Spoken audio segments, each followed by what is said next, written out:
안녕하세요. 안녕하세요. 네. 지난번에 선생님이 아주 강렬한 말씀 해주셨어요. 꼬드기는 주의력. 우리 책에 이거 안 썼는데 꼬드긴다는 표현.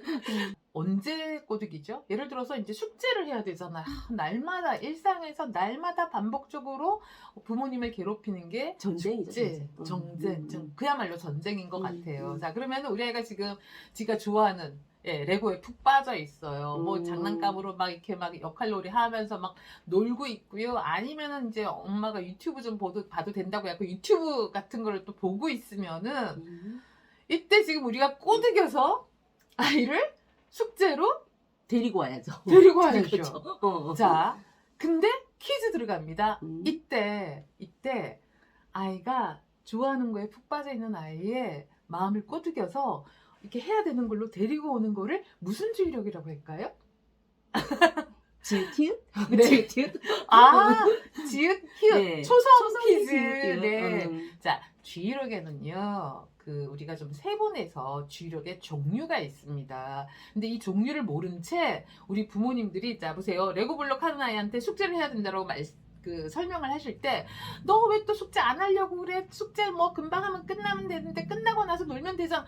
막 너무 많은 말씀을 하시는데요. 지금 그 많은 말이 다 소용이 없어요. 지금 이 순간 아이의 마음을 꼬드게 하는 핵심 문제는 좋아하는 곳에서 숙제로 땡땡 시켜야 되죠. 뭘 시켜야 되죠?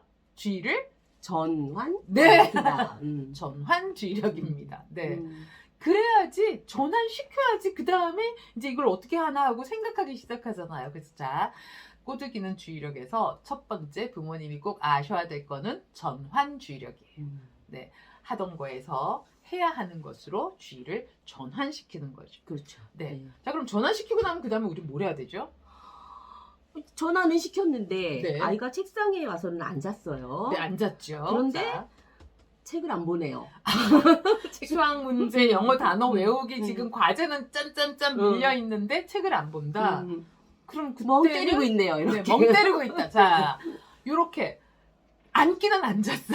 근데 좀 막 찔려요. 저거 하도 옛날에 그 학창 시절의 기억이 갑자기 막 올라와서 막 찔리기 시작했습니다. 저도 책 앞에 놓고 이게 안 돼서 자, 이 주의력이 발휘가 안 돼서 고생했던 게 기억이 생생하거든요. 쌤은 되게 잘하셨을 것 같아요. 저도 안 자, 네. 책을 앞에 놓고 눈동자로 쳐다는 보고 있지만 의미가 전혀 들어오지 않는 이때 필요한 주의력은 무슨 주의력일까요? 자, 초성 나갑니다. 치읓, 지읒. 네. 그렇군요. 네. 자, 치읓, 지읒. 음. 주의력이군요. 치읓, 지읒 주의력입니다. 자, 과연 무슨 주의력일까요? 네, 정답은? 초점 주의력. 아, 네. 보세요. 나 못했어가지고. 음. 책 쓰고 나서도 갑자기 초점이 기억이 안 나서. 갑자기 막혔어요. 네. 초점 주의력이에요. 네. 네. 초점 주의력이 부족했던 한 사람으로서 기억만 해도 그 막막했던 시간들이 되게 자괴감으로 남아요. 왜냐면 나는 왜 앉아서 나 이거 하려고 앉았는데 왜 안 될까요? 그래서 제가 책에 한 코너에도 썼어요. 아이들이 공부를 안 하는 걸까? 하려고 해도 못 하는 걸까? 저는 못 한다고 생각해요. 왜? 맞아요. 초점 주의력이 연습이 안 됐어요. 키워지지 않았던 거죠. 보통 초점 주의력이 잘 안 되는 아이들 네. 어머님들이 어떻게 표현하시냐면 멍 때린다고 해요. 아, 멍 때리기. 네, 우리는 네. 너무 멍을 때려요. 네. 뭐만 하면은 멍 때리면서 뭐 하는 줄 아세요, 아이들이? 공상? 네, 맞아요. 오, 공상? 쌤도 좀 해보셨군요. 네, 맞아요. 공상과 상상. 네. 내가 어떤 왕자님을 만나면 어떨까부터 시작을 해가지고 정말 온갖 공상을 하면서 멍을 때리는데 그게 결코 즐겁지만은 않아요. 왜? 그치. 주어진 과제를 나도 잘하고 싶거든요. 그런데 초점 주의력을 기울이는 방법을 초점 주의력을 키우지 못해서 우리 아이가 이렇게 멍 때리고 있다. 이걸 먼저 아셔야 될 것 같습니다. 그렇죠. 네. 네. 자, 그러면 이제 지금 두 가지 주의력 얘기했어요. 기억나시나요? 제일 처음에 우리가 하고 싶은 거 하던 아이를 해야 하는 것으로 데리고 오는 거를 전환 주의력. 네, 전환 주의력이었고요. 그다음 데리고 왔는데 멍 때려. 이럴 때 필요한 주의력은 초점 주의력. 네, 초점을 기울여서 그 내용이 이렇게 눈으로 네, 머릿속으로 들어와야죠. 초점 주의력. 자, 근데 이제 겨우 초점은 기울여서 시작을 했어요. 근데 이게 지금 과제가 30분짜리 분량이거든요. 그럼 또 뭐가 필요할까요? 이때 점짜리 과제를 끝까지 해내는 주의력을 무슨 주의력? 초성으로 말씀해 주시면 지읒, 시옷. 네, 네. 지읒, 시옷. 음. 네, 지읒, 시옷 주의력. 네, 뭘까요? 네, 뭐가 필요할까요? 초점은 기울였는데 끝까지 해내는 힘. 네, 무슨 인내심이죠. 인내심? 네, 인내심. 인내심. 아, 또 네, 약하네. 네. 또 찔려요. 네. 음. 자, 이걸 무슨 주의력이라고 하죠? 지속주의력. 네, 지속 주의력이에요. 맞아요. 음. 지속해야 되잖아요. 음. 요즘 그 유행하는 말 지속 가능성.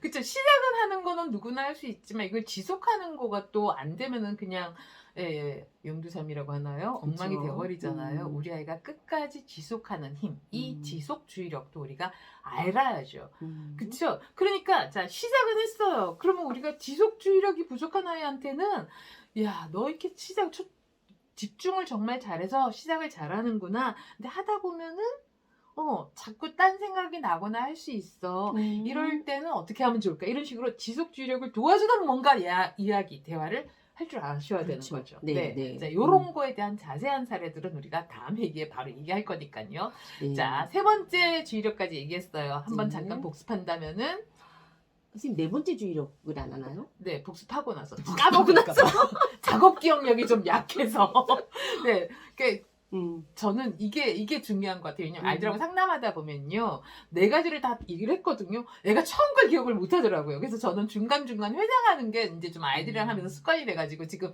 여러분들한테도 그러고 있습니다. 한 번만 더 복습하고 들어갈게요. 자, 딴 거 하는 아이를, 네. 해야 되는 거로 데리고 오는 거를. 전환주의력. 네. 데리고 왔으면 멍 때리지 않고. 초점주의력. 네, 초점을 기울이고요. 기울였으면 끝까지. 지속주의력. 네, 이제 척척척하고 이제 나오실 것 같아요. 자, 그러면은 자, 근데요 그다음에 지속하는데 자꾸 방해가 되는 게 있죠. 그러니까요. 우리 애들은요 지속 잘하고 싶거든요. 근데 계속 주변에서 나를 방해해. 나를 집중을 못하게. 동생이 유튜브 보는 소리 다 들려요. 이건 너무 치명적이에요.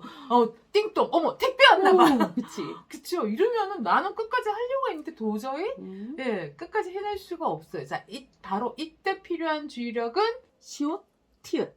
시옷, 티읕 주의력. 네, 과연 뭘까요? 바로 선택주의력. 선택주의력. 뭔가를 선택해야 되는 거죠. 뭘 내가 선택해야 되죠? 숙제. 그렇구나. 네, 유튜브 선택하면 안 되고요. 택배 아저씨 선택하면 안 되고 숙제를 계속 선택해야 된다. 네, 이게 선택주의력이군요. 그렇죠. 네. 지금 우리 꼬드기는 주의력을 얘기를 하면서요. 네 가지 주의력을 얘기를 했어요. 자, 순서대로 이제 잘 기억하실 것 같아요. 순서대로 처음에 우리 아이가 다른 거에 관심 가지면은 전환시켜서 전환주의력, 그리고 초점을 기울이는 초점주의력, 그걸 끝까지 해내는 지속주의력. 중간에 방해를 하면은 네, 계속 방해를 억제하고 내가 해야 되는 숙제를 선택하는 이 선택주의력. 그렇죠. 네.